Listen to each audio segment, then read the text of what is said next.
दोस्तों, हमारे समाज में ऐसी घटनाएं हो जाती हैं जिसे सुनकर हमारा दिल दहल जाता है। एक विधवा औरत थी। उसकी 7 बेटियां थी और सातों बेटियां बहुत ही खूबसूरत थी, एक से बढ़कर एक। लेकिन उस औरत की इन बेटियों पर किसी हैवान की नज़र पड़ गई और उसमें से 4 बड़ी बेटियों के साथ हैवान ने गलत काम किया और उन्हें प्रेग्नेंट कर दिया। हैरानी की बात यह थी कि उन लड़कियों को भी नहीं पता चला कि उनमें से इनके साथ यह काम कब और कैसे किया गया और कैसे वे प्रेग्नेंट हो गई। और अब आप जब कहानी सुनेंगे तो आपके भी पैरों तले ज़मीन निकल जाएगी। तो चलिए शुरू करते हैं कहानी। आपने ज़्यादातर देखा होगा कि गांव में फैसला पंचायत में ले जाता है और पंचायत का एक प्रधान होता है। ऐसी पंचायत एक गांव में हो रही थी जहां पंचायत के प्रधान ने सबकी शिकायतें सुन ली।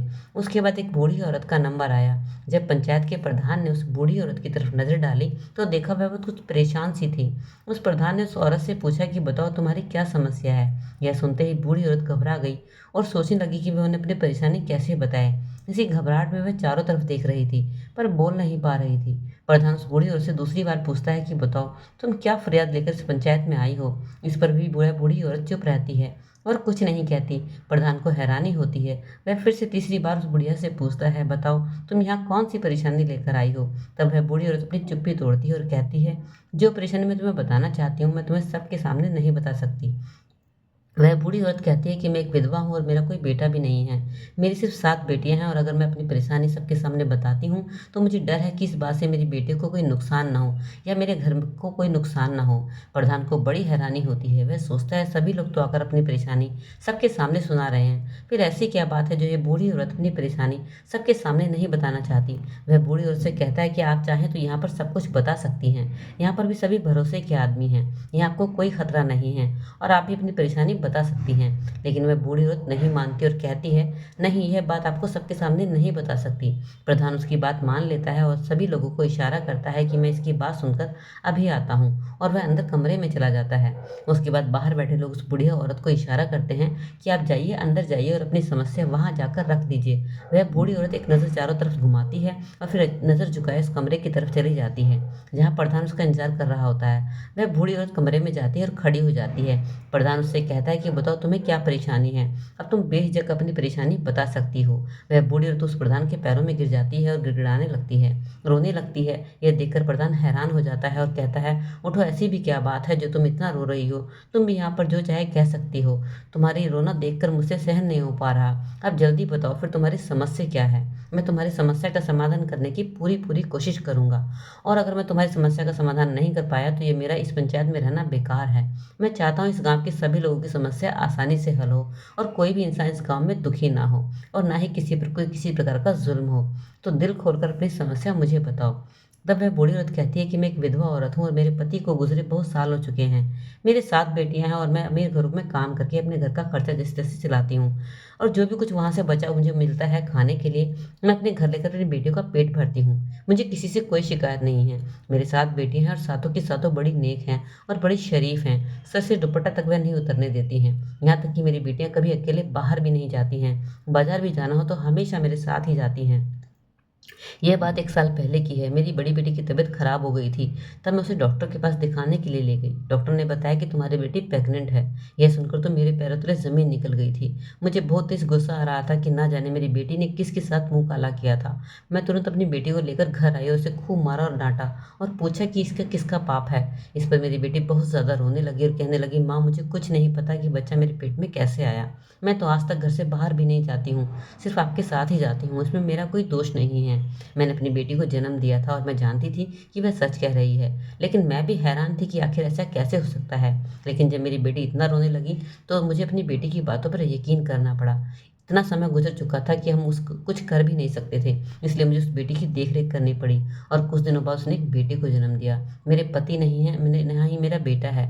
इस बात को लेकर लोगों ने हमें बहुत ताने भी देकर कहा, जवान बेटी हैं ऐसे ही गुल खिलाएंगी। मैं सबके ताने सुने और ये सब बर्दाश्त करती गई।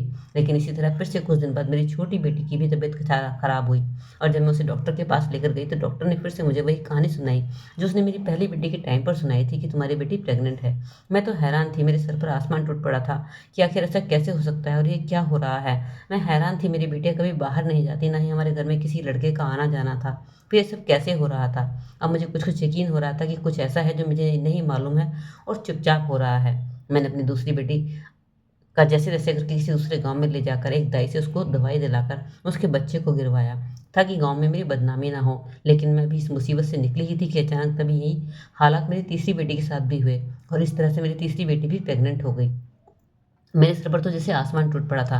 मैंने फिर से एक बार जाकर उसका बच्चा गिराया। मैं अपनी बेटी को दोष नहीं देना चाहती थी क्योंकि मुझे अपनी बेटी पर पूरा यकीन था।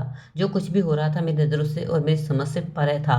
मैं बदनामी के डर से इसकी शिकायत गांव वालों से भी नहीं कर रही थी, इसलिए चुपचाप अपनी बेटी के बच्चे को गिरवा दिया क्योंकि मुझे पता था कि गाँव वाले मेरी बेटी को ही बदनाम करेंगे। लेकिन मैं हैरान थी कि ऐसा कैसे हो सकता है। लेकिन मुझे हैरानी तब हुई जब मेरी चौथी बेटी की, जो कि 14 साल की थी, जब मैं उसे डॉक्टर के पास दिखाने ले गई तो वह भी प्रेग्नेंट हो गई। ये सारी की सारी बातें प्रधान बड़ी हैरानी और ध्यान से सुन रहा था। वह पसीनों से तरबतर होता जा रहा था। वह खुद सोच रहा था कि ऐसा कैसे हो सकता है। उसके बाद बूढ़ी औरत ने अपनी कहानी बताने के बाद प्रधान के पैरों में एक बार फिर से जोर से रोने लगी। कहने लगी, प्रधान जी, मेरी समस्या का हल करो और इस बात का पता लगाओ कि आखिर ऐसा कैसे हो रहा है और कौन है वह हवान जो मेरी बेटी के साथ उनकी मर्जी के बगैर ये सब कर रहा है, या फिर हमारा कोई दुश्मन है जो हमसे बदला ले रहा है। आप पता लगाइए और मेरी समस्या का हल कीजिए। इस पर वह प्रधान कहता है कि तुमने इतनी बड़ी गलती कैसे कर दी। अगर तुम अपनी पहली बेटी के साथ वह सब जब हुआ था तभी हमारे पास आ जाती तो शायद इसका हल निकल चुका होता। लेकिन तुम गरीब लोग हमेशा अपनी इज्जत और बदनामी के डर से इस तरह की चीज़ों को छुपा लेते हो और जुल्म का शिकार होते रहते हो। अगर तुम अपनी पहली बेटी के टाइम पर यहाँ आ जाती तो आज तुम्हारी चारों बेटी के साथ ये सब ना होता। और जब पानी सर से गुजर चुका है और तुम्हारी चारों बेटियां बर्बाद हो चुकी हैं, उसके बाद तुम ये फरियाद देकर यहाँ पर आई हो। तो बूढ़ी हो तो प्रधान से माफ़ी मांगती है और कहती है, यह मुझसे गलती हो गई है, लेकिन अब मैं कुछ नहीं कर सकती। जो होना था वह हो चुका है। अब आप मेरी समस्या का हल कीजिए और उस दरिंदे को ढूंढकर कड़ी से कड़ी सजा दिलवाओ। इस पर गांव का प्रधान कहता है कि तुम चिंता मत करो, बहुत जल्दी हम ये पता लगा लेंगे और तुम्हारी सारी परेशानियां दूर हो जाएंगी। बस तुम चिंता मत करो, आराम से घर पर जाओ। उसके बाद वह बूढ़ी औरत वहाँ से चली जाती है और प्रधान बाहर निकलकर पंचायत में वापस आ जाता है और बाकी की समस्याओं को सुनने में अपना ध्यान लगाने लगता है। लेकिन उसका मन सिर्फ उस बूढ़ी औरत की समस्या में ही अटका रहता है। जब पंचायत खत्म हो जाती है तो प्रधान अपने दोस्त से इस बारे में बातचीत करता है। वह बहुत चिंतित होता है। उनकी चिंता देखकर उसका दोस्त पूछता है, आखिर ऐसी कौन सी बात है उस बूढ़ी औरत ने तुमसे कही है जो तुम इतने परेशान हो। तब वह प्रधान कहता है कि हमारे समाज में न जाने कैसे कैसे दरिंदे हैं जो किसी की इज्जत से खेल जाते हैं। क्या उन्हें कानून या फिर पंचायत का कोई डर नहीं होता। इस पर प्रधान का दोस्त कहने लगता है, पहले आप मुझे बताएं तो सही, आखिर समस्या क्या है और आप किस लिए इतनी चिंता कर रहे हैं। प्रधान उसे सारी कहानी बता देता है कि कैसे दरिंदा इस बूढ़ी के घर पर अपने दीमक की तरह लग गया है और उसकी 3 बेटियों को प्रेग्नेंट कर चुका है। उसके अलावा उसकी एक बेटी की बच्ची भी है। इतना सुनना था कि उसका दोस्त बहुत ही हैरान हो जाता है कि आखिर ऐसा कैसे हो सकता है कि लड़कियों को पता ही ना हो और उनके साथ इस तरह की गलत हरकत की गई हो। ऐसे तो उसकी बाकी लड़कियों पर भी खतरा हो सकता है। थोड़ी देर सोच विचार करने के बाद प्रधान का दोस्त प्रधान को एक आइडिया देता है, जिसे वह उसके कान में कहता है कि हम इस तरह से उस दरिंदे को पकड़ सकते हैं। और फिर दोनों के बीच में एक सलाह होती है। और फिर अगली रात प्रधान का एक दोस्त छोटी सी बकरी लेकर उस बूढ़ी औरत के घर जाता है और दरवाज़ा खटखटाता है। बूढ़ी औरत उसे प्रधान के दोस्त को देखकर हैरान हो जाती है और कहती है, अरे इतनी रात में तुम यहाँ कैसे आए हो। तब उसने उसे बताया कि प्रधान ने उन्हें सारी कहानी तुम्हारे बारे में बता दी है और हम तुम्हारी सहायता करने यहाँ पर आए हैं। लेकिन जब वह बूढ़ी उसके हाथ में एक बकरी देखती है तो वह हैरान हो जाती है और कहती है, इस बकरी को लेकर क्यों आए हो। तब वह प्रधान दूसरी दोस्त बूढ़ी औरत से कहता है कि पहले आप मुझे अंदर आने दें, तब मैं आपको सारी बातें बताता हूँ। उसके बाद वह अंदर आ जाता है और बूढ़ी औरत से कहता है कि आज हम उस दरिंदे को पकड़ेंगे और इस बकरी को आज उसका शिकार बनाएंगे और जैसे ही मैं तुम्हें कहूँ तुम वैसा ही करना। उसके बाद वह छत पे ऊपर जाता है, उस बकरी को एक किनारे पर बांध देता है और उसके बाद नीचे आकर कहता है कि तुम सब लोग आराम से चुपचाप सो जाओ और जैसा मैंने तुम्हें समझाया बस वैसा ही करना। उसके बाद में वहाँ से चला जाता है और उसे यह भी बताता है कि हमारे 2 आदमी तुम्हारे घर के आसपास ही रहेंगे और रात के वक्त तुम बिल्कुल भी शोर नहीं करना, जिससे उस दरिंदे को शक हो और बहुत जल्दी हम उसे पकड़ लेंगे। उसके बाद वह प्रधान के पास जाता है। प्रधान अभी परेशान था। तब वह अपने दोस्त से पूछता है कि क्या तुम वह बकरी को वहाँ छोड़कर आ गए। तब वो उसे बताता है कि हाँ, मैं सारे प्लान के मुताबिक काम कर आया हूँ और आप चिंता मत करिए, वह दरिंदा जल्दी ही पकड़ा जाएगा। आप अपनी रात खराब ना करें और आराम से सो जाए। उसके बाद आधी रात के वक्त वह दरिंदा उस बूढ़ी औरत के घर छत के रास्ते से नीचे आने की कोशिश करता है। तभी वह बकरी जोर जोर से चिल्लाने लगती है। रात का अंधेरा इतना होता है और सन्नाटा ऐसा होता है कि उस बकरी की आवाज़ बहुत तेज तेज आने लगती है। पहले तो वह आदमी बहुत घबराता है कि मैं अंदर जाऊं या ना जाऊं। उसके बाद वह सीढ़ी से नीचे उतरने लगता है। लेकिन बकरी की आवाज़ से घर वाले भी जाग जाते हैं और जो आदमी बाहर पहरा दे रहे थे वह भी अलर्ट हो जाते हैं और आकर उस दरिंदे को पकड़ लेते हैं। उस आदमी का चेहरा काले कपड़े से ढका होता है। उसके बाद वो बूढ़ी औरत जब उसे देखती है तो उसकी आँखें फटी की फटी रह जाती हैं। उसे यकीन ही नहीं होता कि आखिर ये इंसान हमारे साथ ऐसा कर सकता है। उसके बाद वे दोनों आदमी जो बाहर पहरा दे रहे थे, उसे पकड़कर ले जाते हैं और बूढ़ी औरत से कहते हैं कि तुम पूरी रात अब चैन से सो जाओ। सुबह इस मामले को प्रधान पंचायत में देखेंगे और तुम वहाँ जल्दी ही अपनी बेटियों के साथ पहुँच जाना। उसके बाद सुबह पंचायत लगती है और उसे मुजरिम को सामने खड़ा कर दिया जाता है। पंचायत में उस वक्त सिर्फ बूढ़ी औरत और उसके साथ लड़कियां और वह दो आदमी जिन्हें बाहर पहरे के लिए खड़ा किया गया था और प्रधान का दोस्त भी होते हैं। बाकी किसी को भी पंचायत में आने की इजाज़त नहीं है। इधर वह आदमी प्रधान के सामने घुटने टेक कर चड़पड़ा रहा होता है। फिर प्रधान उससे पूछता है कि आखिर तुमने ये सब क्यों किया और कैसे किया, और इससे पहले कि वह कुछ और उस आदमी से पूछता, वह बूढ़ी औरत वह सातों लड़कियां उसके मुंह पर थूक देती हैं और कहती हैं, तुझे ये गंदा काम करते शर्म नहीं आई? तुझे यह भी याद नहीं रहा कि तेरे अपने बड़े भाई की बेटियां हैं और तूने उनके साथ इतना गंदा काम किया? रिश्ते में तू इनका चाचा लगता है और अपनी ही भतीजी के साथ तूने ऐसा गंदा काम किया। और उसके बाद वह बूढ़ी औरत अपने देवर पर एक जोरदार चांटा खींचकर मारती है। प्रधान कहता है कि तुम कैसे दरिंदे हो, तुमने अपने ही घर पर डाका डाला। तुमसे बड़ा दरिंदा तो इस दुनिया में कोई और हो ही नहीं सकता, और कोई इंसान होता तो शायद उसकी सज़ा कुछ कम होती, लेकिन तुम्हारी सज़ा दुगनी हो चुकी है। उसके बाद वह आदमी कहता है कि यह हमारा घरेलू मामला है और मैं नहीं चाहता कि मामला पंचायत में हो। इस पर प्रधान का जो दोस्त होता है वह गुस्से में आ जाता है और उसे एक जोरदार थप्पड़ खींच के मारता है।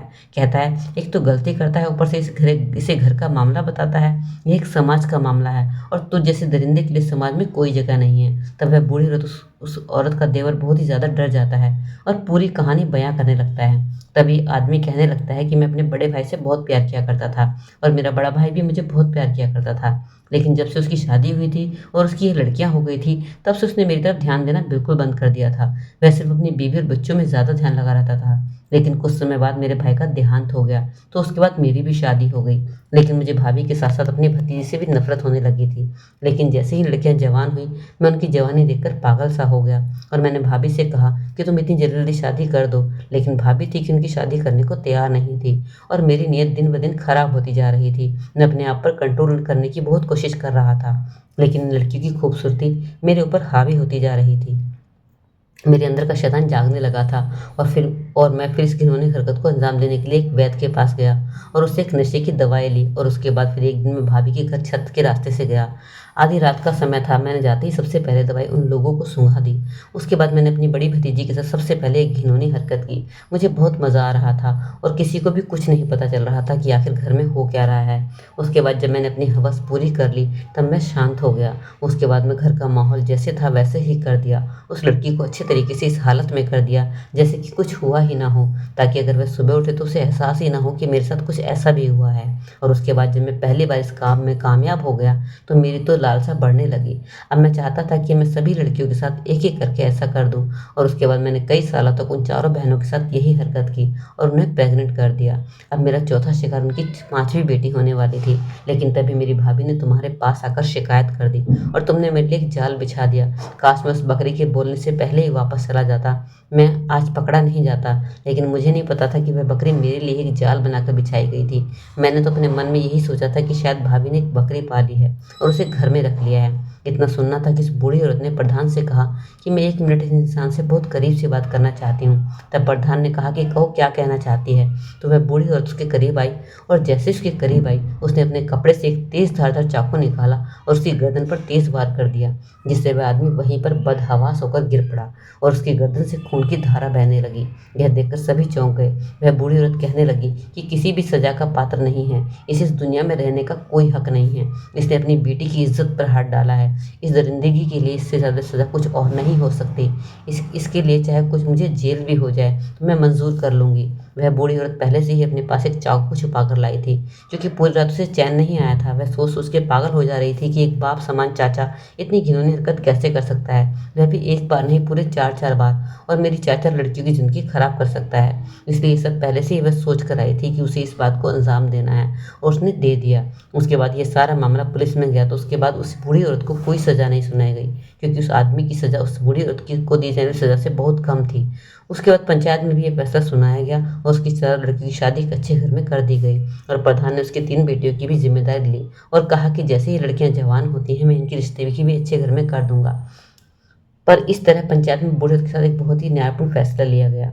कभी कभी हमारे समाज में हमारे अपने ही हमारे दुश्मन होते हैं। वह घर की किसी दुश्मनी को निकालने के लिए इस हद तक भी जा सकते हैं कि उन्हें समाज में अपनी बदनामी का भी डर नहीं होता। आजकल रिश्तों पर भरोसा करना बहुत मुश्किल हो गया है। कौन अपना है कौन पराया है समझ ही नहीं आता। तो ऐसे समाज में हमें हमेशा अपने दिमाग को अलर्ट करके रहना चाहिए और किसी पर भी जल्दी से विश्वास नहीं करना चाहिए। आज अपने अपने रिश्ते ही, अपने खून के रिश्ते ही हमारे लिए दुश्मन बन गए हैं, हमारी इज्जत के लिए खतरा बन गए हैं और ये समाज की एक सच्ची घटना है। तो दोस्तों, कहानी कैसी लगी अपनी राय जरूर कमेंट सेक्शन में रखिएगा। आज मैंने कहानी थोड़ा फास्ट पढ़ी है क्योंकि मुझे थोड़ा आज टाइम नहीं है। तो चलिए फिर मिलते हैं अगली कहानी में एक नए वीडियो के साथ। तब तक के लिए अपना ख्याल रखें। Take care, bye bye.